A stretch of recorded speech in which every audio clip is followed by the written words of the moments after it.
Hi, welcome to Raj news and visa. And ఈరోజు మనతో ఉన్నారు ఒక విజే, ఒక ఆర్జే, ఒక యాక్టివిస్ట్ అండ్ ఒక బిగ్ బాస్ కంటెస్టెంట్. ఎవరో ఆల్రెడీ మీరు గుర్తుపట్టే ఉంటారు. And none other than Shekhar Basha. Hi అన్న, welcome to Raj TV and congratulations. Thank you. యాక్చువల్గా కొడుకు పుట్టాడు, ఏంటి అసలు సెలబ్రేషన్ ఇవాళ 9వ రోజు అనుకుంటాను. ఓకే, పుణ్యవచనం అవి చేస్తుంటే ఓకే, ఒక పక్క నుంచి ఫోన్లు, ఓకే, వస్తావా రావా అని ఇంటర్వ్యూకి. సో మొత్తానికి అవంగానే ఇటే పరిగెత్తుకొచ్చా. ఆల్ వెల్, బుడ్డాడు సూపర్. అప్పుడే బాల్ కూడా పడ్డాడు. ఓహో, 4 రోజులకే. అంటే మీ అంటకంటే ఫాస్ట్ చాలా ఫాస్ట్ ఉంటాడు. అందుకని చోటా భాష అన్నారు. సో నేమ్ ఏమైనా కన్ఫర్మ్ చేసినారా? ఇంకా లేదు, ఏదో జాతోనో పెట్టమంటున్నారు. జా, ఓకే, జైలు అవకూసే అట్లా ఏదైనా పెట్టారు. ఓకే అన్న, before coming to Bigg Boss and all things, మీరు స్క్రీన్ ఎంట్రీ అనేది ఎక్కడ జరిగింది? మీరు ఒక విజే, ఒక ఆర్జే అండ్ తర్వాత యాక్టివిస్ట్. సో తెలియని వాళ్ళు అడిగితే పర్లేదు, తెలిసిన వాళ్ళు అడుగుతున్నారు విచిత్రంగా. సరే, ఏదో ఫార్మాలిటీ కాబట్టి చెప్తున్నా. సో మురళి, నేను ఇద్దరం కూడా కలిసి జెమినీ మ్యూజిక్లో చాలా రోజులు పనిచేసాం. So you are good friends also. ఇద్దరం కలిసి కొన్ని షోస్ కూడా చేసాం. 2005 ఏప్రిల్లో నేను స్టార్ట్ అయ్యాను. నువ్వు 2007 4 ఏళ్ళు జూనియర్స్. ఎస్, జూనియర్స్, శిష్య పరమాణు. శిష్య పరమాణులు. తర్వాత 2009లో నువ్వు కలవడం జరిగింది. తర్వాత ఇద్దరం కలిసి కొన్ని షోస్ చేసాం. దాదాపు ఒక 7-8 వేల లైవ్ షోస్ అండ్ దాంట్లో కొన్ని కాంబినేషన్ షోస్, గురు శిష్యులు షోస్ చేసినప్పుడు అలా మురళి నాకు మంచి కెమిస్ట్రీ, అది విషయం. కానీ అన్న, ప్రతి ఒక్కరికి ఒక ఇన్స్పిరేషన్ అని ఉంటుంది. మీరు ఒక స్క్రీన్ ఎంట్రీ ఇవ్వడానికి మీకు ఇన్స్పిరేషన్ ఏంటి? ఏమి లేదు, అంటే ఒక హీరో, ఒక హీరోయిన్, లేకపోతే దీనికి అసలు సంబంధం లేదు. బట్ బేసికలీ ఏంటంటే ఏదో రకంగా ఇండస్ట్రీలో ఎంట్రీ కొట్టడానికి రకరకాల మార్గాలు ఎత్తుక్కుంటూ ఉంటూ అలా ఎక్కడన్నా సీరియల్స్కో సినిమాలకో హీరో కావాలి, హీరోయిన్లు కావాలి అని చేస్తుంటారు కదా, యాంకర్స్ కావాలన్నప్పుడు అన్నిట్లో ఫోటోలు వేసేది. బేసికల్లీ మన బతుకులు తెలిసిందే కదా. ఫస్ట్ అంతా అమ్మాయిలని పిలిచి అమ్మాయిల సెలక్షన్స్ అంతా అయిపోయిన తర్వాత ఎవడన్నా ఇంకొకటి మీద రమ్మనండి అంటే, సార్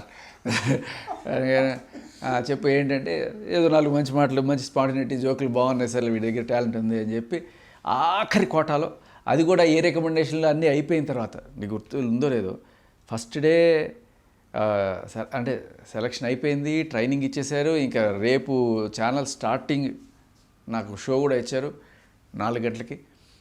సో ఆ షో 4 గంటలు కాదు, 8 గంటలకి అంకితం షో ఏదో ఇచ్చారు. సో టక్కుమని లేదు, ఇవాళ షో క్యాన్సిల్ అని చెప్పారు. తర్వాత నాకు చెప్పారంటే, సరే భయ్, ఏదో వేరే వాళ్ళు వచ్చారు, మీకు తర్వాత చెప్తాం అంటే. ఏమైందంటే ఏదో అన్అఫిషియల్గా తెలిసిందంటే ఏదో రికమెండేషన్ నడిచింది, వేరే వాళ్ళని పెట్టి మనల్ని తీసేస్తారని. ఇంక మనకి ఎవరున్నారు ఇక్కడ, గాడ్ ఫాదర్. ఇంక సర్లే, సొంత పోరాటం, మన టైం మనకి ఇంకా రాలేదు, సరే అని చెప్పి ఇంక మూటములు సర్దుకొని ఇంటికి పైన అయ్యే టైంలో ఫోన్ వచ్చింది. ఓకే, ఎందుకంటే ఎవరైతే ఆ క్యాండిడేట్ని ముందు రోజు సెలెక్ట్ చేశారో అతను అంత సాటిస్ఫాక్టరీగా చేయలేదట. దాంతో వాళ్ళు ఆ ఛాన్స్ మనకు వచ్చేసింది. ఆ నెక్స్ట్ రోజు పిలిచారనమాట. ఓకే, అప్పుడు నిలబెట్టుకున్నాం మనం. ఓకే, సో బేసికల్లీ ఆపర్చునిటీ చాలా రేర్గా వస్తాయి ఇలాంటి ఆపర్చునిటీ. అందులో మనలాంటి మగదరిద్రులకి ఆపర్చునిటీస్ చాలా రేర్గా వస్తే, వచ్చినప్పుడు మనం వాడుకోవాలి, ప్రూవ్ చేసుకోవాలి. ఎస్. సో ఫస్ట్ షో మీకు ఇంకా గుర్తుందా?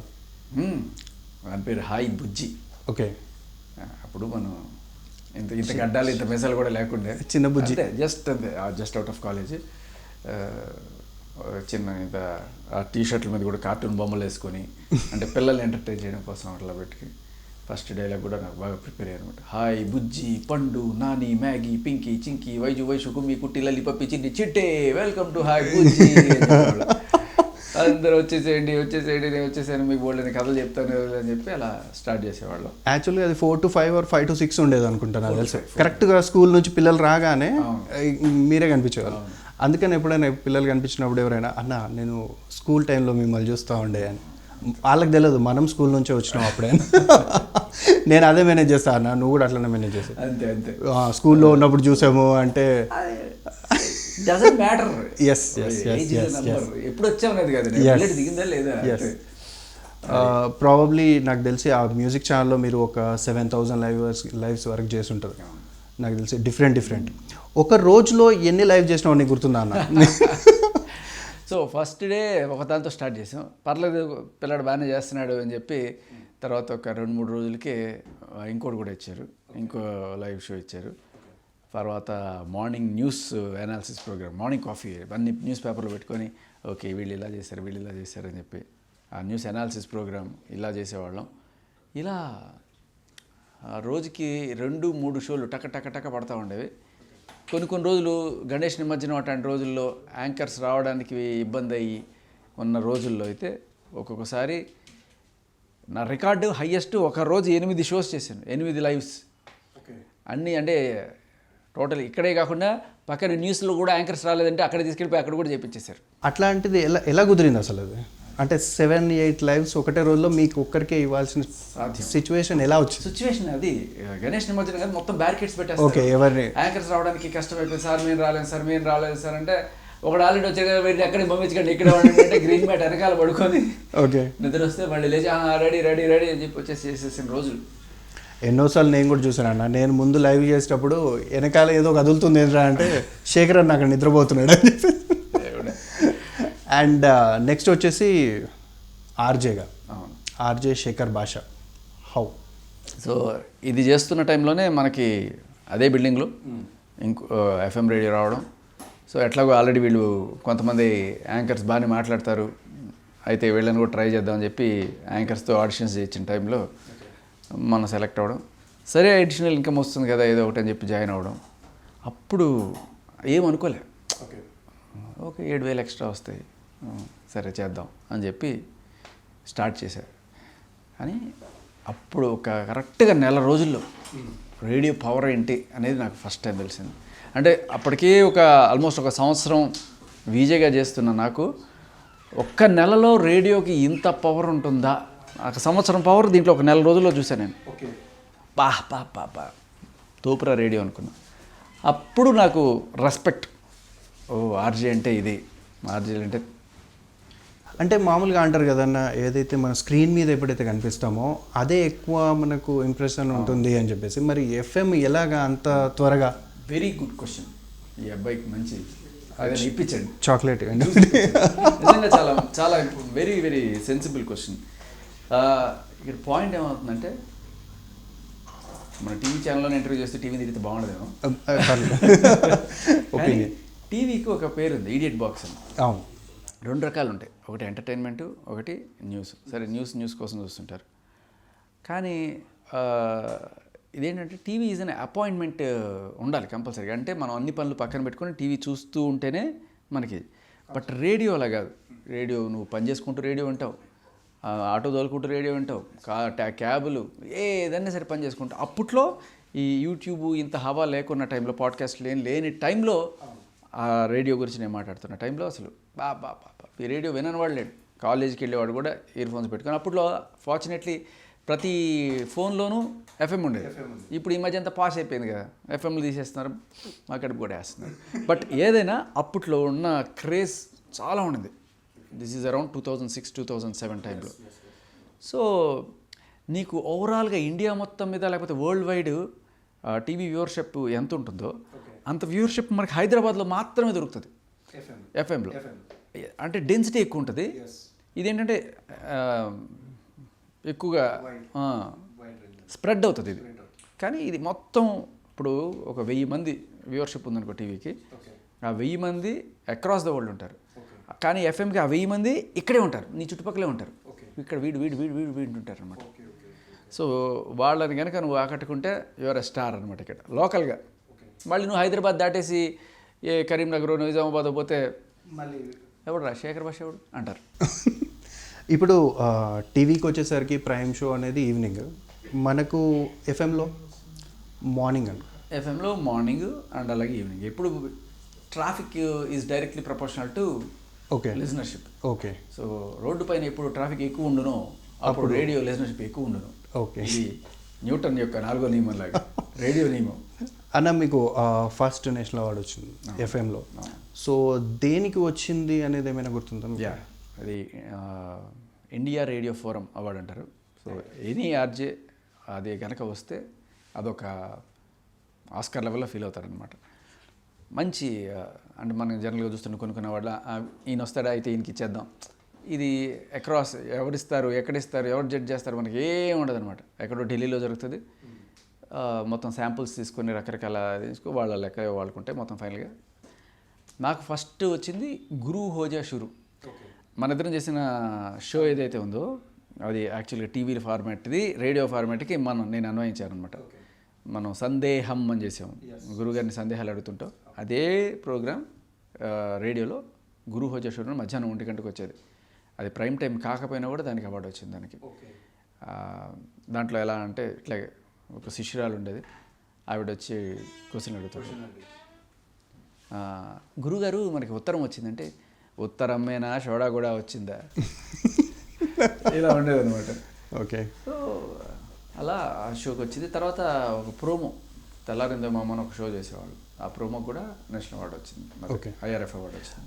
నాకు ఎఫ్ఎంలో బాగా గుర్తున్నా, ఇది సచ్చినోడా అని చెప్పేసి ఒకటేదో మీరు ఒక పనిచేసినారు అసలు, అది మళ్ళీ ఒకసారి అది ఏంటంటే సరే రోజు ఏదో చిలిపి ప్రశ్న అడుగుతాం, దానికి ఆన్సర్లు చెప్పడానికి జనాలు ఫోన్ చేస్తుంటారు. అప్పుడే సచిన్ టెండూల్కర్ రిటైర్ అయిపోయాడు క్రికెట్ నుంచి. సో సచిన్ టెండూల్కర్ రిటైర్ అయిపోయాడు కదా, ఇప్పుడు ఈయన ఏం చేస్తాడు ముంబైలో. సో ముంబై అంటే ఎక్స్పోర్ట్స్ ఇంపోర్ట్స్ కదా, సరదాగా ఒక పెద్ద షిప్ కొనుక్కొని ఆ షిప్ని నడిపిస్తున్నాడు అనుకుందాం. ఆ షిప్కి ఆయన ఏం పేరు పెడతాడు, ఇదే మీకు ఇవాళ క్వశ్చన్, చెప్పండి కమాన్. సో నా నంబర్ సో అండ్ సో అనగా దడ్డలు లైన్ మోగుతుంటాయి అనమాట. Okay, let's take our next caller అని చెప్పి అంటుంటాను. వాడు అప్పటికే ఆల్రెడీ చాలాసేపటి నుంచి కొడుతుంటారు లైన్లు, కొట్టి తిట్టుకుంటుంటారు వాళ్ళు. ఎత్తరా దరిద్రుడా, ఎత్తరా ఫోన్ ఎంతసేపు రా అని చెప్పి అవతల పక్క అనుకుంటుంటాడు. టక్కుమని ఫోన్ ఎత్తేస్తే వాడి వాయిస్ వచ్చేసింది అనమాట లోపలికి.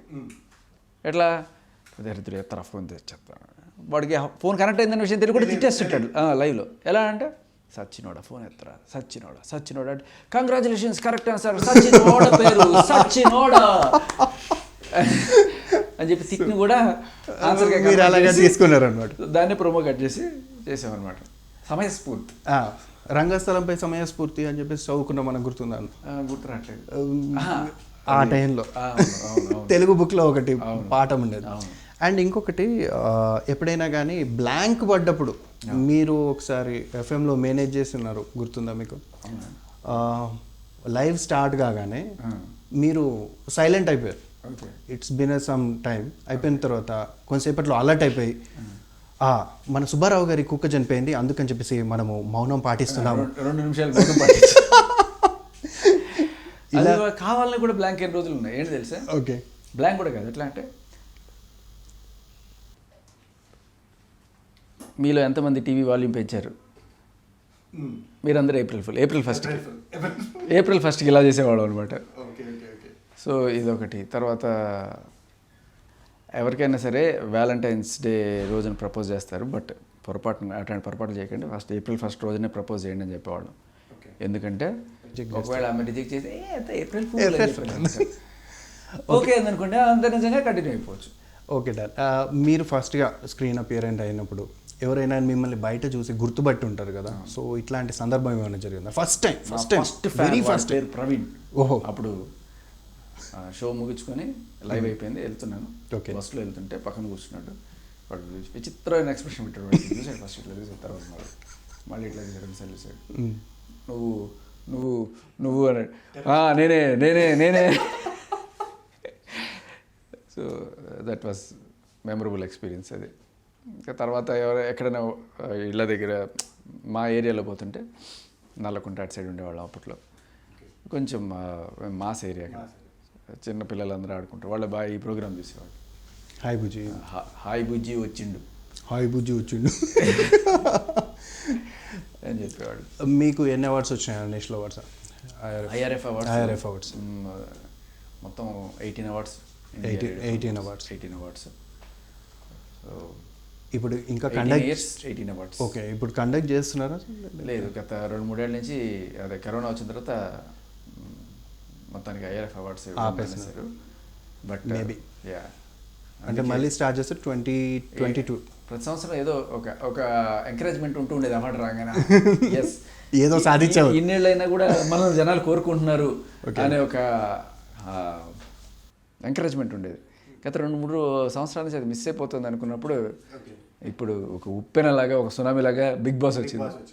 సో తర్వాత అదే పంచులు, అలాంటి పంచులు అంటే గుర్తుపెట్టుకోవాల్సిన పని లేదు, బట్ ఆన్ ద స్పాట్ అలా ప్రవాహంలో వచ్చేస్తుంటే అదే బిగ్ బాస్లో ఇప్పుడు అందరూ చూడడం జరిగింది.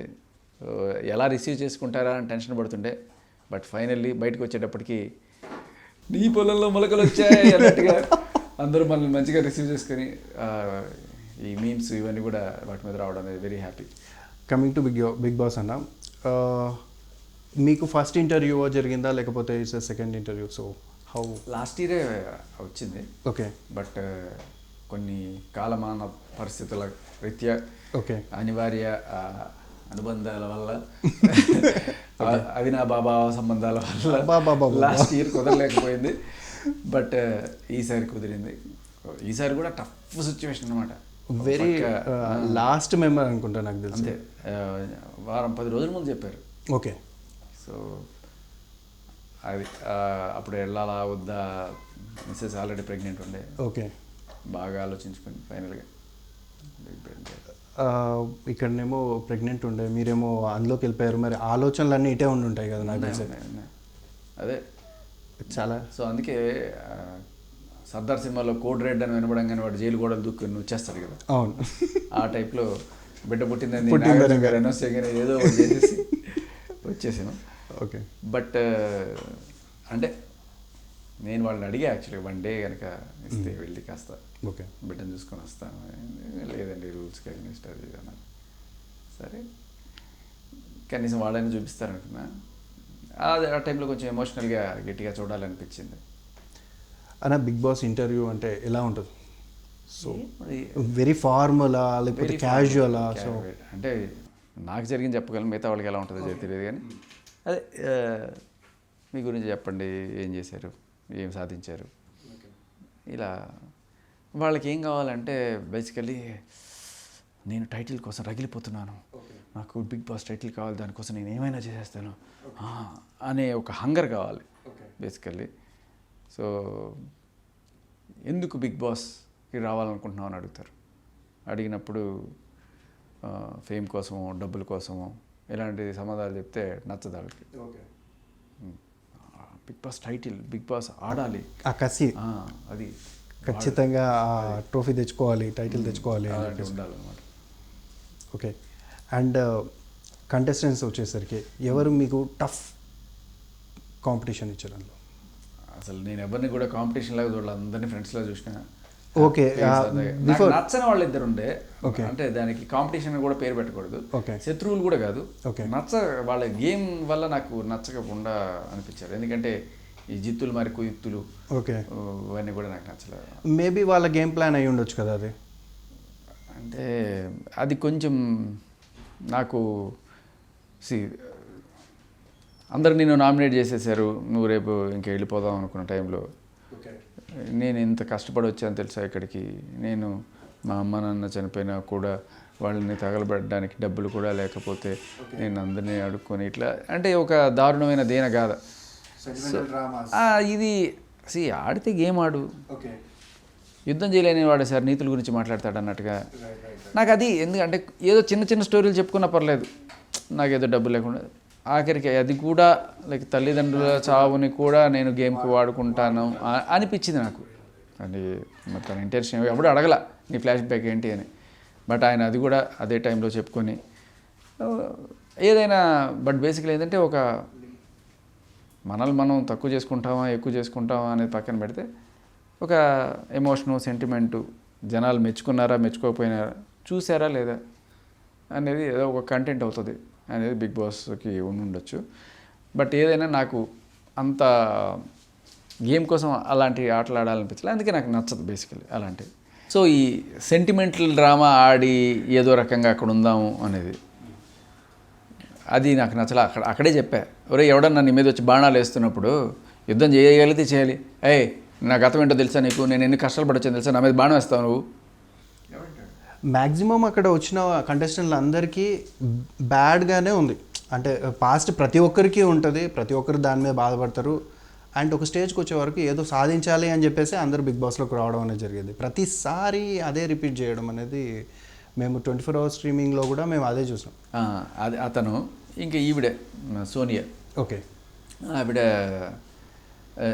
ఇప్పుడు టీ తాగుతున్నావు, టీ ఎందుకు తాగుతున్నావు నువ్వు? టీ అంటే ఏంటి? ఓకే.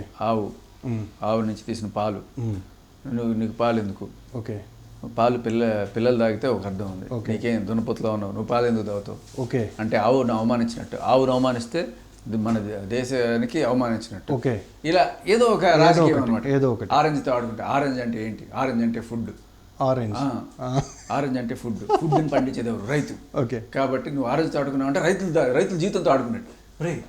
సో అంటే ఏమీ లేకపోయినా ఏదో రకంగా పొలిటిసైజ్ చేసి అవతల వాళ్ళని బ్యాక్ స్టెప్ చేసేది నాకు నచ్చల. ఓకే. అప్పుడే ఆన్ ద స్పాట్ ఇచ్చేసిన. ఓకే, ఈవిడ ఫస్ట్ నుంచి ఇదే టైప్లో చేద్దాం అనుకుంటుంది. ఫెయిర్గా ఆడకుండా ఇట్లా కన్నింగ్గా ఆడుతున్నాను. సో నాకు వీళ్ళిద్దరు తప్ప మీద వాళ్ళందరూ మంచి ఫ్రెండ్సే. ఆ తర్వాత వాళ్ళతో కూడా ఏం లేదు, వాళ్ళతో కూడా హాయిగానే ఉంటాను. కానీ వాళ్ళకి క్లియర్గా వాళ్ళ మొహం మీద చెప్పా మణికంటకి. ఇప్పుడు ఇక్కడ చెప్పడం కాదు, అక్కడే మణికంటకి చెప్పి నువ్వు అలా చేస్తున్నా నాకు నచ్చలేదు, చాలా కోపం కూడా వచ్చింది. తల్లిదండ్రులు దాని గురించి ఎవరైనా అలా చేసుకుంటారా అని చెప్పాను. ఆ అమ్మాయికి కూడా అప్పుడే చెప్పాను, నువ్వేదో బాగా కామ్గా ఉంటావు, చాలా ప్రశాంతంగా ఉంటావు అనుకుంటే నువ్వు అంటే. ఆ తర్వాత చెప్పుకొచ్చింది ఆమె ఏదో చేస్తుందంటే, అందుకని లా పాయింట్లు మాట్లాడడానికి. సరే, నిన్న అబ్బాయి నవీన్ వచ్చినప్పుడు కూడా చెప్తుండే, నాకు సీత ఏడుస్తుంది, సీత సోనియా ఇద్దరు నాకు చెల్లెళ్ళు లాంటి వాళ్ళు, ఏదో హగ్గులు తీసుకున్నంత మాత్రం మీరు ఏదో తప్పుగా అనుకోకండి, నేను వచ్చాక రాఖీ కట్టించుకుంటాను అది అని చెప్పాడు. సీతతో కట్టించుకుంటే సరే కట్టించుకుంటే పర్లేదు, సోనియాతో కూడా రాఖీ కట్టించుకుంటావు అన్న. కట్టించుకుంటా, ఎందుకు కట్టించుకోను అన్నాడు. సోనియాతో కట్టించుకుంటే ఓ ప్రాబ్లం ఉంది నీకు అని చెప్పారు. ఏంటన్నాడు అంటే, ఈవిడైతే సిస్టర్ అవుతుంది, ఆవిడ లా చేస్తుంది, ఆవిడ సిస్టర్ ఇన్ లా అవుతుంది, నువ్వు కూడా లాగదు మర్చిపోయా. నేను కూడా ఎలా అలా అయిపోయిందన్న అలా. ఓకే అన్న, బేబక్క గురించి. బేబక్కతో స్టార్టింగే బేబక్క అని స్టార్ట్ చేసాం. Nice lady, very kind hearted. కాకపోతే గేమ్లో రూత్లెస్గా ఆడాలనుకుని కొంతమంది కోపానికి బలైపోయింది అంతే. కుక్కర్ కూడా జరిగినట్టు. అవును, ఏవో అది కూడా సోనియానే కావాలని రాజేసింది అన్నమాట. ఏమి లేని దాన్ని, నీకు రెస్పాన్సిబిలిటీ లేదా? అక్కడ ఎవరికి తెలుసు ఆ కుక్కర్ ఎలా పనిచేస్తా? ఆ కుక్కర్ మామూలుగా మన దగ్గర విజిల్స్ రాట్లా, 4-5 సార్లు ఏం చేసినా అది ఎంతసేపు అయినా విజిల్ రాట్లా. ఓకే. అప్పటికి నేను 2-3 జోకులు చెప్పా, విజిల్ వేస్తాను వేయలే, అలా కూడా విజిల్ వేయలే అది. బట్ లిటరల్ అదేదో కొత్త టెక్నాలజీ కుక్కర్, పాపం ఎవరికి తెలియదా, ఆవిడకి తెలియలే. ఓకే. దాన్ని అడ్వాంటేజ్గా తీసుకొని ఆవిడ వంట చేయలేదు, మాకు ఆకలేసింది, మేము 14 మంది ఆకలి నీకు పట్టదా, ఇదే పని ఇందాక చెప్పా కదా. ఆరెంజ్ అంటే ఏంటి, ఫుడ్ అంటే ఏంటి, ఆ టైప్లో. ఆకలి అంటే తెలుసా నీకు? పాయింట్ ఉండదు కానీ ఏదో ఒకటి చేసి వాళ్ళని ఎలిమినేట్ చేయడం అమ్మాయి. అండ్ ఇందులో అన్న మనకు 24 అవర్స్ స్ట్రీమింగ్ మాకు కనిపించినదే ఉంటుందా, లేకపోతే బిహైండ్ ద సీన్స్ ఇంకా ఏమైనా ఉంటాయా? అదే ఇక్కడ ప్రాబ్లం ఏంటంటే 24 అవర్స్ కాదు అది. ఓకే. 350 గంటలు. ఓకే. 350 గంటల్లో మీకు 24 అవర్స్, ఆ 24 అవర్స్లోంచి 1 అవర్ కుదిస్తున్నారు. ఎందుకు 350 గంటలు అంటున్నానంటే, ప్రతి ఒక్కడికి 24 అవర్స్, అలా 14 మంది. అవును. ప్రతి ఒక్కడికి ఫాలో అప్ తీసుకుంటే వీడి 24 అవర్స్ ఏంటి, వీడి 24 అవర్స్ ఏంటి, వీడి 24 అవర్స్ ఏంటి, అలా తీసుకున్న రోజున ఫ్యాన్స్కి విన్ సిచ్యువేషన్ అనిపిస్తుంది. ఎందుకంటే వీళ్ళు ఏం చూపించాలనుకుంటున్నారో అదే చూస్తున్నారు, ఒక ట్రాన్స్పరెన్సీ లేదు. ఇప్పుడు నేను ఎందుకు చెప్తున్నానంటే, నేను ఇలా సరదాగా ఆడుతూ పాడుతూ తిరుగుతూ కొన్ని 100,000 జోకులు అక్కడ తప్ప లిటరల్ అయితే అందరూ నన్నరా బాబు. మేము చాలాసార్లు చూసినాము, అందరూ అదే కదా. ఇప్పుడు విష్ణుప్రియ కూడా అని చెప్పేసి అంటే ఏదో చెప్పాను అభయ్కి, ఏదో చెప్తున్నప్పుడు నువ్వు నాకు చెప్పొద్దు, నేను ఆలోచించి కనిపెడతాను అన్నాడు. సరే అని చెప్పి నేను ఫస్ట్ ఒక బంగాళదుంప తీసుకొచ్చి పేలర్ తీసుకొచ్చి ఇట్లాను నీకు ఆలోచనలు వచ్చేస్తాయి. ఎలా అంటే దీన్ని ఆలోచించడం అన్నాడు. అనగా సరే అని చెప్పి పేలర్ వాడేస్తే, పేలర్ అక్కర్లేదు లేకుండా కూడా మనం దీన్ని చేయించవచ్చు. ఎలా అంటే ఎలా అన్నాడు. ఇట్లా పట్టుకొని దీన్ని పీల్ చేయడం అంటారని చెప్పాను. పీల్ చేయడం అనమాట. ఇలా చాలా జరిగినాయి. తర్వాత ఏమన్నారు, అందరూ కూర్చొని ఉన్నాం. వీడి బ్రెయిన్ 1 టెరాబైట్ స్పీడ్లో పనిచేస్తుంది అన్నాడంటే అప్పుడు మీరు వినుంటారు 1 టెరాబైట్ అంటే క్యామిల్స్ ఆర్ కమింగ్. ఒంటే రా బయటికి బయట అంటే క్యామిల్ బయటికి రా అంటే క్యామిల్స్ వస్తాయి. క్యామిల్స్ ఎందుకు వస్తాయి అంటే ఒంటెలు వస్తాయి. అర్జెంట్ వస్తుంది బిగ్ బాస్ తలుపుది, అది కూడా వినుంటారు కదా, camels are coming Bigg Boss. Okay okay okay camels are coming. Camels ఏంటంటే క్యామిల్స్ అంటే ఒంటెలు కదా. సో బేసికలీ యాక్చువల్గా ఆ జోక్ అర్థం కావాలంటేనే చాలా టైం పడుతుంది అన్న. అదేదో మినిమం డిగ్రీ చేసి ఉండాలి, అది ఇంకెక్కువ చేసి ఉండాలన్న. అది ఎడిటర్కి ఏమైనా అర్థం కాకపోయి ఉండొచ్చు నాకు తెలిసి. అదే అంటున్నా, వాళ్ళకి అర్థం కాకపోయినంత మాత్రాన అవతల పక్క ఫ్యాన్స్కి అర్థం కాదు. ఎందుకంటే వీళ్ళు మనకన్నా తెలివైన వాళ్ళు. దీనికోసమే సపరేట్ బేస్ ఒకటి తయారైంది, ఫ్యాన్ బేస్. నీకు కూడా తెలుసు ఆ విషయం. శేఖర్ భాష ఫ్యాన్స్ పేజ్లు జోకులు, అది ఇప్పుడు కాదు, మనోడు ఇక్కడ బిగ్ బాస్కి వెళ్ళక ముందు నుంచే శేఖర్ భాష జోక్స్ అని చెప్పి ఒకటి పెట్టి చేశాడు. సో నేను ఏదైనా రియాలిటీ షోస్కి వెళ్తే దాంట్లో కూడా కట్ చేసి, అదేదో చిత్రగుప్తుడు షో ఏదో ఉండేది, దానికి పిలిచారు నన్ను. యముడు చిత్రగుప్తుడు ఉండేది, నాకు టక్కుమని గుర్తు రావట్లేదు. చిత్తం ప్రాయచిత్తం ఓకే అనుకుంటా షో పేరు. పిలిచినప్పుడు వెళ్ళినప్పుడు బయట కత్తులు పట్టుకొని ఎవరో నిల్చుంటారనమాట. నిల్చుంటే అసలు మీరు చెప్పేదానికి చేసేదానికి పొంతలేదండి. ఏంటంటే ఇక్కడ ఏమని బోర్డు పెట్టారంటే నరకం. మరి కత్తులు అన్ని పెట్టుకున్నారు ఎందుకు? ఇవంటే నరకడానికి. మరి నరుకుతామని పెట్టుకోవాలి కానీ నరకం అని ఎందుకు పెట్టుకున్నారు? ఇది కూడా కట్ చేసి పెట్టేది దాంట్లో. ఓకే. సో అంటే బిగ్ బాస్ వల్ల వైడ్ రీచ్ వచ్చింది. ఇదైతే ఉండింది ఫస్ట్ నుంచే, బట్ ఇది కొంతమందికే తెలుసు, ఇప్పుడు ప్రపంచానికి తెలుసు. అంటే స్క్రీన్ మీద మనం కొంచెం గ్యాప్ వచ్చింది కదా అన్న. గ్యాప్ రాకపోయినా కూడా Bigg Boss is really big అని నాకు బయటకు వచ్చిన తర్వాత అర్థమైంది. ఇప్పుడు తెలియని వాళ్ళు లేరు. లిటరల్లీ ప్రతి ఒక్కరికి కూడా మన పంచులు, వీడేంటి, వీడి స్టైల్ ఏంటి, వీడి టైమింగ్ ఏంటి అనేది క్లియర్. నేను యాక్చువల్గా వెళ్ళింది కూడా అదే రీజన్. ఓకే. మనల్ని మనం ప్రపంచానికి పరిచయం చేసుకోవడానికి ఒక అద్భుతమైన వేదిక బిగ్ బాస్. కానీ నేను అనుకున్న దానికన్నా చాలా పెద్ద వేదిక బిగ్ బాస్. బయటకు వచ్చిన తర్వాత నాకు ఆ విషయం అర్థమైంది. అండ్ ఎఫ్ఎంలో కూడా మీరు 100 hours మ్యారథాన్ కూడా చేసినారు కదా, సో అక్కడ మనకు అంత ఎక్స్పోజర్ రాలేదా? వచ్చింది. ఫస్ట్ సెకండ్ టైంలో బాగుండింది. ఎప్పుడైతే ఈ యూట్యూబ్ ఇవన్నీ కూడా గట్టిగా పెరిగినాయో అప్పుడు కొంచెం తగ్గింది. బట్ ఇప్పటికీ కూడా మనకి సాఫ్ట్వేర్ ఇంజనీర్స్లో కానీ క్యాబ్ డ్రైవర్స్లో కానీ మంచి లిజనర్షిప్ ఉంటుంది. వాళ్ళందరికీ మంచి నేనంటే ఏంటి ఐడియా ఉంటుంది. ఎందుకంటే ఇప్పుడు లిజనర్షిప్ అంతా కూడా ఇప్పుడు కార్లో మాత్రమే జరుగుతుంది ట్రాఫిక్ టైంలో. జనరల్లీ ఇంకా మిగతా వాళ్ళు కాలేజ్కి వెళ్ళే వాళ్ళ దగ్గర నుంచి ఫోనుల్లో ఎఫ్ఎంలు మాయమైపోయినాయి. కాబట్టి ఇంకా స్టిల్ ఎవరన్నా మమ్మల్ని వింటున్నారు గట్టిగా అంటే అది క్యాబ్ డ్రైవర్స్ అండ్ ఈ కార్లో ఆఫీసులకి పోయి వచ్చేవాళ్ళు. కానీ మీరు అన్నట్టుగా ఇప్పుడు 100 hours మ్యారథాన్ చేసినాము, మీరు అన్నట్టు ఓన్లీ ఎఫ్ఎం మాత్రం ఓన్లీ హైదరాబాద్ జ్యూరిస్డిక్షన్ వరకే. కానీ బిగ్ బాస్ అనేది వైడ్ జ్యూరిస్డిక్షన్, వరల్డ్ వైడ్. ఖచ్చితంగా ప్రతి ఒక్కరు అడుగుతా ఉన్నారు, నాకు కూడా మెసేజెస్ వస్తారు. అమెరికా, కెనడా, ఆస్ట్రేలియా, ఎక్కడెక్కడి నుంచో ఫోన్లు వచ్చినాయి నాకు. ఓకే. సో చాలా రా బాబు. ఇందులో ఇప్పుడు బిగ్ బాస్ కంటెస్టెంట్స్ అన్న, ఇందులో మీకు బాగా నచ్చని వ్యక్తి ఎవరు? చెప్పే కదా. Okay. Manikanta and Sonia. Manikanta because he uses the sympathy card. Okay. So అదే అడిగారు, మీరెందుకు సింపతి కార్డు వాడట్లేదండి? లేదండి నేను వైల్డ్ కార్డ్ వాడతానని చెప్పాను. అంటే ఎక్స్పెక్టేషన్స్ ఉన్నాయా ఇప్పుడు? ఖచ్చితంగా ఊరికే లేకపోతే చెప్పండి అన్న, మా దానిలోనే ఎక్స్క్లూజివ్ అవుతుంది కంటెంట్. ఒకవేళ రీ ఎంట్రీ ఏమైనా ఉంది, వైల్డ్ కార్డ్ ఏమైనా ఉంది అంటే? వైల్డ్ కార్డ్ ఎంట్రీ ఉండదు. ఓకే. ఒకవేళ మీరు అందరూ మరీ గట్టిగా డిమాండ్ చేస్తే గోడలు దూకి వైల్డ్ ఎంట్రీ ఇద్దాం. ఓకే అన్న.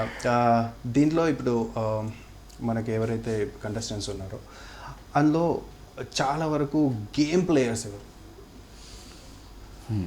అంటే యశ్వి బాగా ఆడుతుంది గేమ్. అంటే మీరు దానిలోకి వెళ్ళినప్పటి నుంచి అందరితోటి కలుపుగోలుగా ఉంటున్నారు, కానీ ఒక్క మనిషి ఉంటారు ఓన్లీ గేమ్ మాత్రమే ఆడతారు. నబీల్ మంచి పేరు తెచ్చుకుంటాడు, ఎందుకంటే గేమ్ ఎలా ఆడాలో తెలిసి at the same time cunning ఇట్లాంటి పనులు చేయడు. దానివల్ల ఏంటంటే జనాల్లో ఒక మంచి పేరు వస్తుంది. ఓకే, దిల్దార్ ఆడుతున్నాడు, జెన్యున్ పర్సన్, అప్పుడు ఓట్లు ఎక్కువ పడతాయి. నువ్వు గేమ్ ఆడుతున్నాడు, మంచి గేమ్ ఆడుతున్నాడు కానీ జిత్తులు మరి నక్కడు అనుకున్నప్పుడు జనాలు ఓకే గేమ్ ఆడుతున్నావు కానీ మంచోడు కాదు నువ్వు అని చెప్పి ఓట్లు లేరు. సో ఆ కోణంలో నబీలు అండ్ ఇంకెవరు ఉన్నారు, సీత సీత కూడా, సీత. Very genuine. ఇక Prerana, Vishnu is very very kind head. పాప అమాయకురాలు, దాని కన్నీ కూడా ఆడలేదు అనిపిస్తుంది నాకు. ఓకే, వీళ్ళ ముగ్గురు. మీరు ఆ రోజు వచ్చేటప్పుడు కూడా అన్నారు అమ్మాయి పాపం ఎలా బతుకుతుంది, చాలా ఇన్నోసెంట్. అవును. సో అది ఇంకా ఇంకెవరున్నారు, అంతే. విష్ణు, సీత గట్టిగా ఆడుతుంది గేమ్. విష్ణు అందరికన్నా ఇన్నోసెంట్ విష్ణు. ఓకే, తర్వాత అలా కన్నింగ్ ఏం చేయకుండా ఆ కేటగిరీలో జెంటిల్మెన్ గేమ్ ఆడేది నబీల్. తర్వాత సీత. కానీ అన్న నాకు ఒకటి అర్థం కాలేదు ఇందులో, నాగార్జున గారు కూడా అన్నారు ఆదిత్య ఓం నువ్వు వెళ్ళి ఆ రూమ్లో ఏదో ఉంది తీసుకొని రమ్మని చెప్పాను, ఎందుకంటే ఈ పరంగానైనా కానీ ఒకసారైనా కనిపిస్తావు అని చెప్పేసి. అంతగా తన మీద ఇది ఉన్నప్పుడు మీరు అంతకన్నా ముందు బయటకు రావడం అనేది పాయింట్ ఏంటంటే, ఇప్పుడు ఆయన చూడలేదు, లేకపోతే బిగ్ బాస్ వాళ్ళు చూపించలేదు, ఆ 24/7లో కూడా ఎక్కడ కనబడలేదు అంటే దాని అర్థం ఏంటంటే, ఆయన ఎక్కడ పోతే కనబడకుండా 200 కెమెరాలు ఉన్నాయి, ఎవరిని కావాలంటే వాడిని చూడొచ్చు. ఏదో హడావిడి చేసి గట్టి గుండెలు బతుకుని ఏడవడము, లేకపోతే లవ్ ట్రాక్లు నడిపేయడము, ఓదార్పు యాత్రలు చేయడము, ఇలాంటి పనులు చేస్తేనే చూపిస్తారా? మామూలుగా మాట్లాడుకుంటూ సరదాగా దాంట్లో వచ్చిన కన్వర్జేషన్స్ ఏమి చూపించరా? ఇలాంటివి కూడా ఉన్నాయి. మేబీ అంటే బిగ్ బాస్ 9కైనా సరే అప్డేట్ అయ్యి, లేకపోతే ఇప్పుడు కూడా చేసి పెద్ద విషయం ఏం కాదు. ఇలా ప్రతి ఒక్కళ్ళకి కూడా వాళ్ళ 24 hours ఎలా ఉంటుంది, సరే ఒక 7-8 గంటలు నిద్రపోయేదాంట్లో కూడా తీసేస్తే అది కూడా చూపించచ్చు కావాలంటే. ఎందుకంటే అక్కడ నిద్రపోయేటప్పుడు కూడా మన ఎత్తిన కెమెరా ఉంటుంది, ఇట్లా చూస్తూ ఉంటుంది అనమాట. దాంట్లో ఏం లేదు, ఒక బాత్రూంలో పోయింది తప్ప మిగతా అదంతా కూడా విజిబుల్. సో అలా మురళి ఉన్నాడు, ఒకవేళ బిగ్ బాస్ కంటెస్టెంట్ కూడా మురళి నచ్చిన వాళ్ళు వందల వేల లక్షల మందిలో ఉన్నారనుకుందాం. సో వాళ్ళందరూ చూడాలనుకుంటారు కదా మురళి. ఎక్కడ బిగ్ బాస్ చూపించలేదు, మాకు కనబడలేదు అంటే ఎట్లా? అలా కాకుండా చూసి నచ్చి, ఇంకొంతమంది ఉంటారు, నేను మురళిని చూద్దాం అనుకుంటున్నాను, శేఖర్ని చూద్దాం అనుకుంటున్నాను, చూస్తూ ఉంటాడు, ఎవరికి నచ్చితే వాళ్ళు ఇస్తాడు. సో నేను చూపించిందే మీరు చూడాలి అనే కంటెస్ట్ కాకుండా ఒక ట్రాన్స్పరెన్సీ రావడానికి ఇలా 350 గంటలు రకరకాల, okay Shekhar live, Murali live, అలా పెట్టేశారనుకో వస్తూ ఉంటాయి. అప్పుడు ఎవరి సత్తా ఏంది అని తెలిసిపోతుంది. సత్తా తెలుస్తుంది, వ్యూవర్షిప్ పెరుగుతుంది. అది ఎంత లాయల్గా ఉన్నారు, ఎంత ఏం నడుస్తుంది, ట్రాన్స్పరెన్సీ చాలా ఉంటుంది. ఓకే అన్న, ఇప్పుడు బిగ్ బాస్కి వచ్చేసరికి చాలా వరకు వైడ్ రేంజ్ ఆఫ్ ఆడియన్స్ ఉన్నారు. మీకు ఎంతవరకు ఫెచ్చింగ్ అయింది ఈ వైడ్ రేంజ్ ఆఫ్? మామూలుగా చేంజ్ చూసారా మీరు బయటకు వచ్చాక? ఎఫ్ఎం ఫస్ట్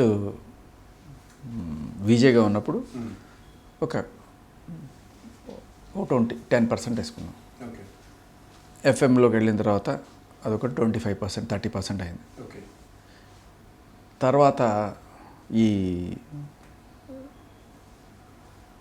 మన రాజ్ తరుణ్ ఇష్యూ వల్ల అదొక 50% దాకా వెళ్ళాను. ఇప్పుడు బిగ్ బాస్కి వెళ్ళి వచ్చిన తర్వాత this is around I think 70-80% or 90% కూడా చెప్పుకోవచ్చు. అంటే బయటికి వెళ్తే గుర్తు పట్టని వాళ్ళు లేరు ఇప్పుడు. అలా నడుచుకుంటూ వెళ్ళిపోతుంటే వచ్చేస్తున్నారు, మీరు శేఖర్ భాష కదా. సో ఒక గుడ్ థింగ్ ఏంటంటే, బిగ్ బాస్కి వెళ్ళే ముందు నాకు చెప్పింది, ఎందుకు వెళ్తున్నావు అని కొంతమంది నెగిటివ్ అయిపోతావు, తిట్టుకునే వాళ్ళు ఉంటారు అదేంటే, అవునా ఎందుకు తిట్టుకుంటారంటే ఇదిగో చూడు అని చెప్పి కొంతమంది ఆల్రెడీ నాకు చాలా సజెషన్స్ ఇచ్చారు, వద్దు అన్నారు. మనం ఎందుకు అటెండ్ పనులు చేస్తాం, వాళ్ళు ఎందుకు తిట్టుకుంటారు అనుకుని వెళ్ళాను నేను. బట్ బై గాడ్స్ గ్రేస్ ఒక్క బ్లాక్ మార్క్ లేకుండా, నాగార్జున గారితో కూడా ఒక్క తిట్టు కూడా తినకుండా, అలా సీత వేసిన అట్టే తప్ప నాగార్జున గారి చేత తిట్టి తినకుండా వచ్చాను. వెరీ గుడ్ అన్న. ఇప్పుడు మనము సినిమాలో చూస్తాం కదా, out side alert, out side relax అని చెప్పేసి మహేష్ బాబు గారి సినిమాలో ఉంటుంది. సో అలాంటిది అక్కడ ఉంటుందా?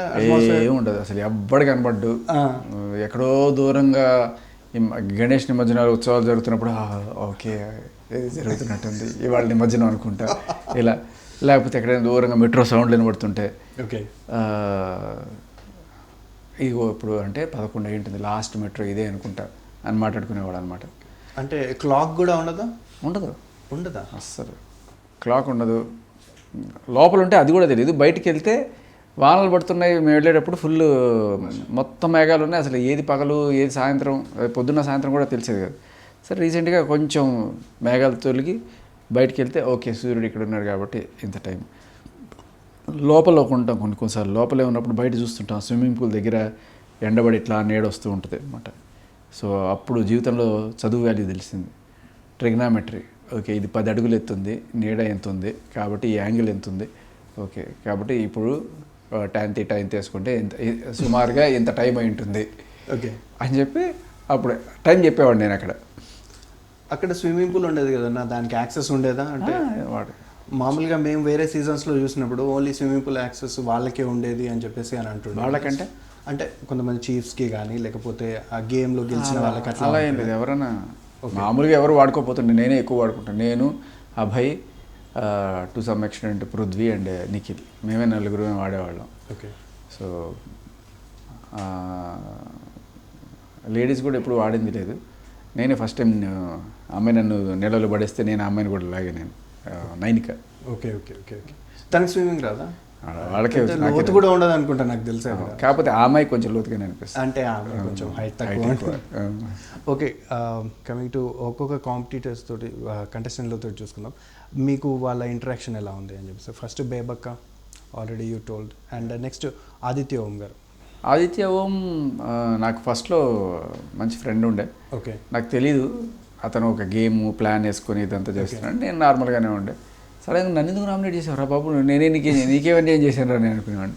సరే పోన్లే, నామినేషన్ అయితే మంచిదే కదా, జనాలు మనకి ఎంత ఉందో తెలుస్తుంది, అది కూడా నేను తప్పుగా ఏమనుకోను. ఓకే. కానీ ప్రతిసారి కూడా నాగార్జున గారు వచ్చినప్పుడు కత్తితో పొడమంటే నన్నే పొడిచే, ఏదన్నా మెడల్లో ఒక జంతువు వేయమంటే నన్నే వేసే, ఆఖరికి 2వ నామినేషన్లు కూడా నన్నే పొడిచాడు. ఓకే. మరి ఏంట్రా ఇది ఒక ట్రెండా, నేను తప్ప మనుషులు ఎవరు కనిపించట్లేదు అనిపించింది. నాకు అప్పుడు అర్థమైంది ఏంటంటే ఆయన ఫ్రెండ్షిప్లో బాగా మంచిగా ఉంటున్నాను కాబట్టి ఆయన నామినేట్ చేయను అనుకొని ఆయన ఇది చేస్తున్నాడు. ఓకే. ఇంకొకటి ఏంటంటే ముందు ఎవరు నామినేషన్ వస్తుంది, నాది వచ్చేసింది అనుకో, నాది అయిపోయింది అనుకో, ఓకే, తర్వాత నాకు నామినేట్ చేయడానికి ఆయన నామినేట్ చేయను కాబట్టి ఆయన నామినేట్ చేసుకుంటాడు. ఓకే. ముందే తెలిసింది అనుకో ఆయన నామినేట్ చేస్తాడని, నేను ఆయన నామినేట్ చేస్తాను. Okay okay okay okay. So maybe అలా ఏదైనా కూడా చాలా ఫ్రెండ్లీగా ఉండే, మంచి మంచి జోకులు వేస్తూ ఉండే. ఆయన పాపం ఒక్కడే అటు ఇటు తిరుగుతున్నాడని కలుస్తూ ఉండే, బట్ ఆయన పక్కనే ఉంటూ వచ్చాడు. అభినవన్ మంచి కలుపుకోలు మనిషి. సో తనలో ఉండే అసెట్ అది. ఒక 4 ఉంటే అందరితో కలుపుకోలు, చాలా ఫ్రెండ్లీగా ఉంటాడు, మంచి ప్లేయర్. నిఖిల్ మంచి అథ్లెటిక్ పర్సనాలిటీ, జిమ్నాస్టిక్స్, జంపింగ్లు ఇవన్నీ కూడా మంచి ఇది ఉంది. మంచి జడ్జిమెంట్ కూడా బాగుంటుంది తనది. కానీ ఇది ఇప్పుడు ప్రస్తుతం ఈ సోనియా ఇష్యూలో గ్రహణం పట్టిన సూర్యుడిలాగా తయారయ్యాడు. మంచి ట్రాక్ ఒకటి ఎంటర్టైన్గా నడుస్తుందన్న. ఎంటర్టైనింగ్ అంటే అదే పబ్లిక్ అదే కావాలంటున్నారు. అయితే they know the public pulse అని గట్టిగా ట్రై చేస్తున్నారు. మేబీ అయి ఉండొచ్చు, అది ఏదైనా స్ట్రాటజీ కూడా అయి ఉండొచ్చు, మనకి తెలియదు. బట్ నేను అలాంటివి జరుగుతున్నప్పుడు ఎందుకులే వాళ్ళు ఇబ్బంది పడతారు, నేను పక్కన ఉంటే దూరం వెళ్ళిపోతా ఉండే. Vishnupriya very innocent, very energetic, ఒక చిన్న పిల్ల, మంచి ఫన్, తనతో ఉంటే మంచి టైం పాస్ అయిపోతుంది. And Nainika bundle of talent. తను నిఖిల్ నిఖిల్ అని చెప్పచ్చు. ఓకే. సో మంచి నిఖిల్ కన్నా టాలెంటెడ్ యాక్చువల్లీ చెప్పాలంటే, మంచి డాన్సర్ అండ్ అలాగే జిమ్నాస్టిక్స్ అన్నీ, and at the same time అంతే కూల్ అండ్ కంపోజ్డ్గా ఉంటుంది. పాప ఎవరిని ఊరికి ఒక మాట అందు, జిత్తులు మారుతాను అట్లాంటివి ఏం లేవు. Very fair play. మీ ఫేవరెట్ సోనియా ఆల్రెడీ చెప్పిందే మళ్ళీ ఎన్నిసార్లు చెప్తాను. Okay. Yashmi she a very nice girl, మంచి అమ్మాయి, బట్ గేమ్లో మాత్రం కొంచెం రూత్లెస్గా ఆడాలనుకుంటుంది. ఓకే. తమ్ముడే ప్యాకాటే. Okay okay. And next Prithvi కూడా మంచోడు, బట్ అదే మళ్ళీ అది ఈ సూర్యగ్రహణం, ఇది చంద్రగ్రహణం అంతే. ఓకే. మార్నింగ్ ఇక్కడ సో అలా అనిపిస్తుంది. సీత ఇస్ చీటా నిజంగానే.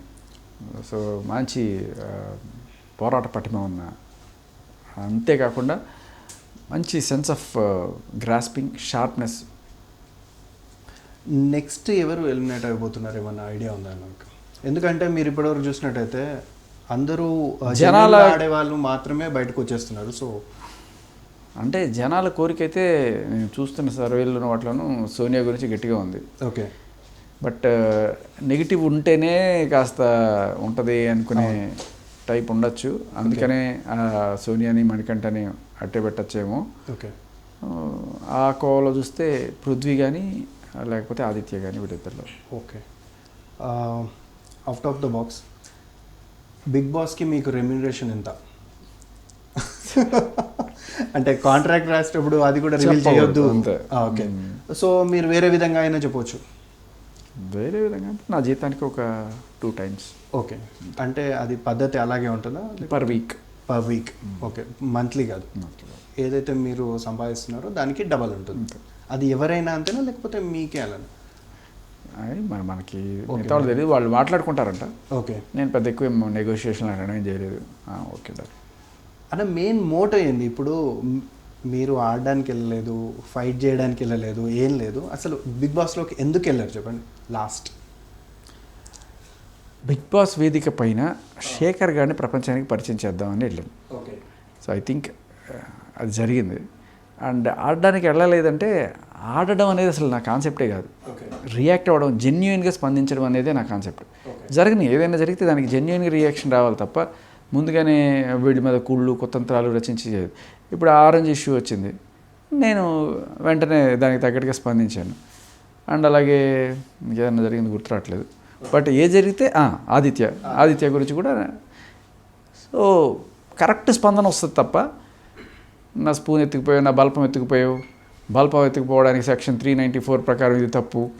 సో ఇలాంటి చిన్న చిన్న వాటికి నేను అది కూడా చెప్పాను. నేను మణికంఠ నామినేట్ చేసినప్పుడు లడ్డు దొరకలేదు నాకు, అందుకని నామినేట్ చేసి అంటే ఇంక ఏదన్నా చెప్పుంటే బెటర్గా చెప్పున్నాడు, ఈ లడ్డు దొరకలేదా, సరే అయితే ఓకే పో, లడ్డు దొరకలేదు నామినేట్ చేసుకోపో. బట్ తర్వాత జోకులు వేసుకుంటే తీసుకోలేకపోతున్నానంటే నీ మీద జోకులు వేసాను నేను, నీ పర్సనాలిటీనో, నీ నడకో, నీ వాయిసో, వీటి గురించి నేను జోకులు వేస్తే నేనేదో మామూలు మామూలు జోకులు వేసుకుంటుంటే అది నీకు నచ్చకపోతే నువ్వు సోషలైజ్ అవ్వట్లేదు అనేదే నా పాయింట్ అని చెప్పి నేను అప్పుడు చెప్పాను. సో అంతే. అంటే అవసరం లేకుండా కావాలనే ఒక సీన్ చేసి ఒక దీనికోసం చేస్తాడు అనేది నా టైప్ ఆట కాదు. అసలు ఆట అనేది అసలు నా డిక్షనరీ కాదు. సిచ్యువేషన్ జరిగితే దానికి తగ్గట్టు రియాక్ట్ అవ్వడం, అందులో మన స్పాంటినిటీ ఏంటి అనేది చేయడం అంతే. మరి నెక్స్ట్ ఇప్పుడు యాక్టివిస్ట్గా యాక్చువల్గా మేము హాయ్ బుజ్జిలో చూసాము, అంకితం చూసాము, అన్ని షోలో మిమ్మల్ని చూసినాము, అంత సాఫ్ట్గా ఉండే మనిషి.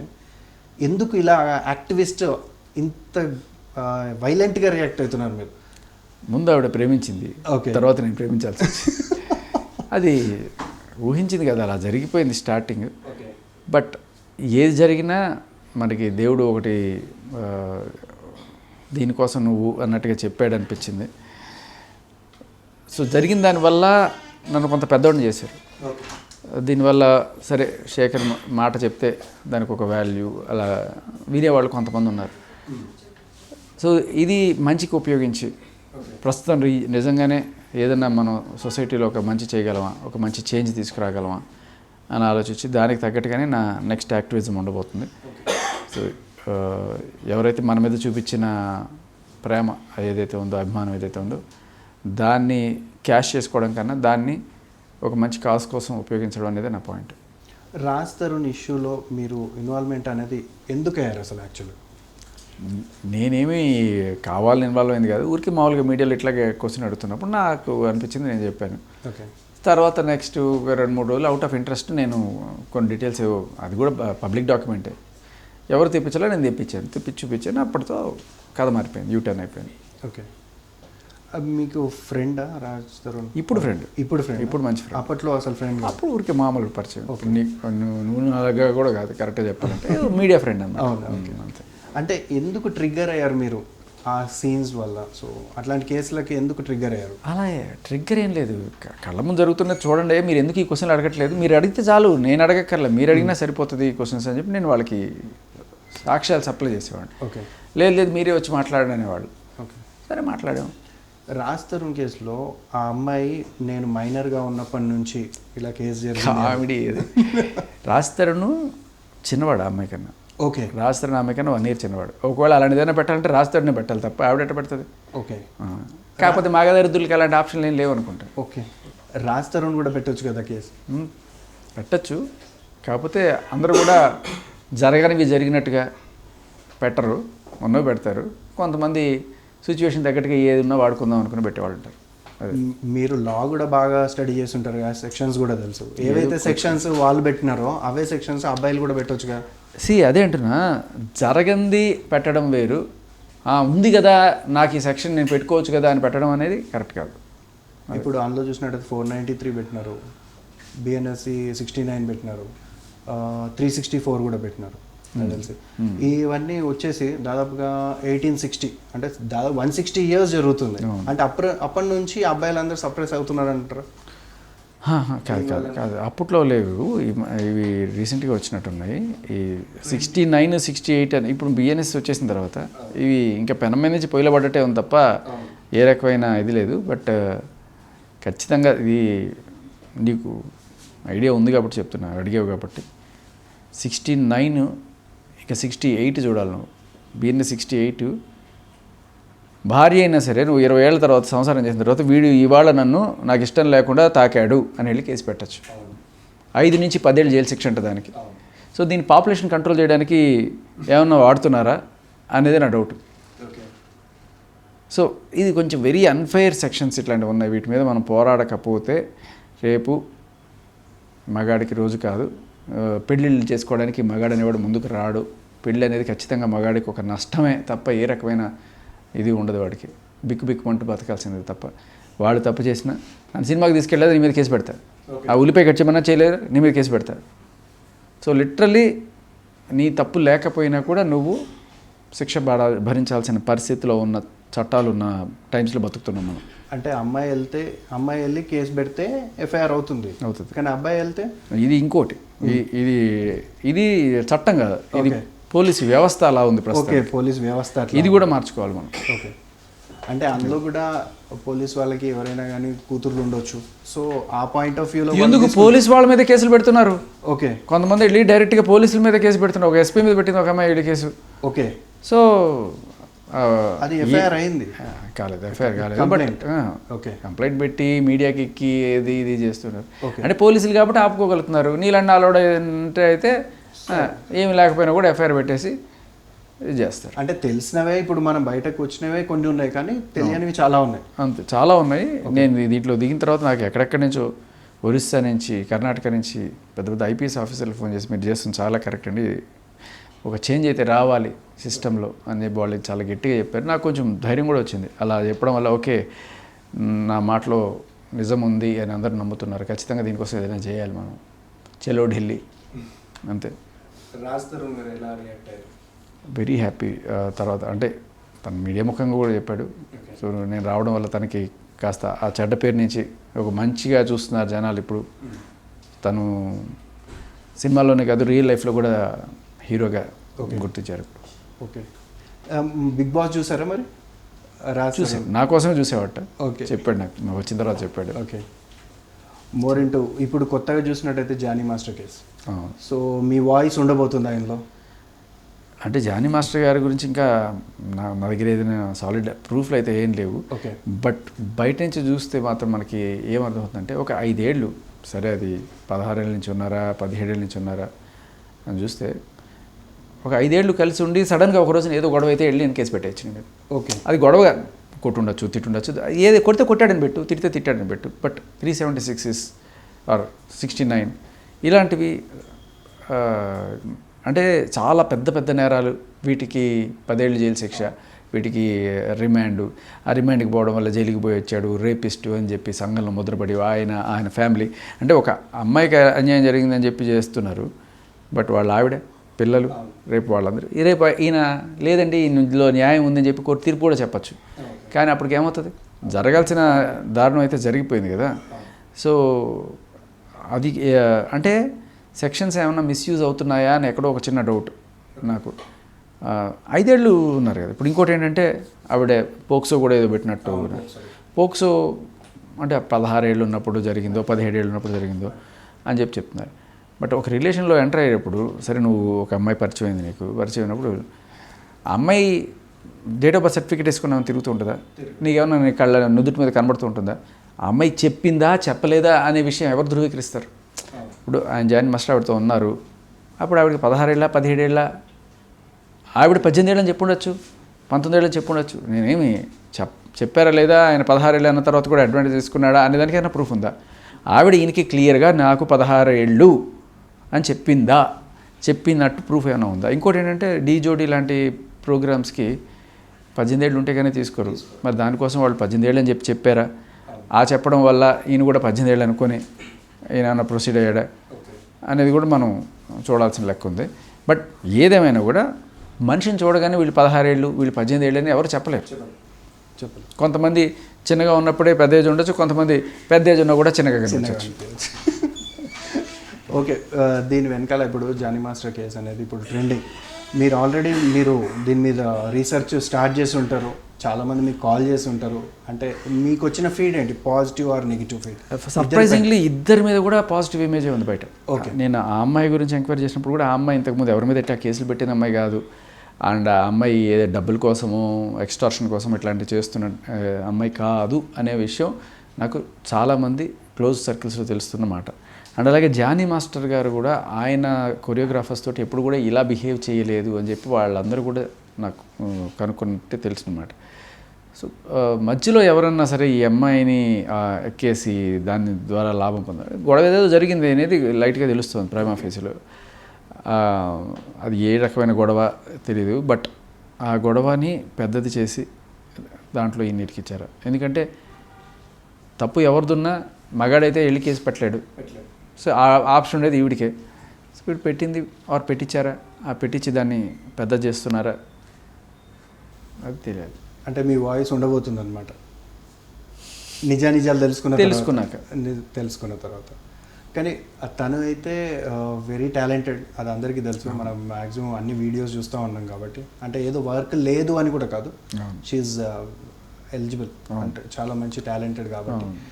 చూద్దాం మరి మీరు కూడా అదే అంటున్నా. ఇప్పుడు ఒకటి నన్ను వదిలేయండి, నా పని నేను చేసుకునేవ్వండి, నేను చేసుకునే పనికి అడ్డం రాకండి.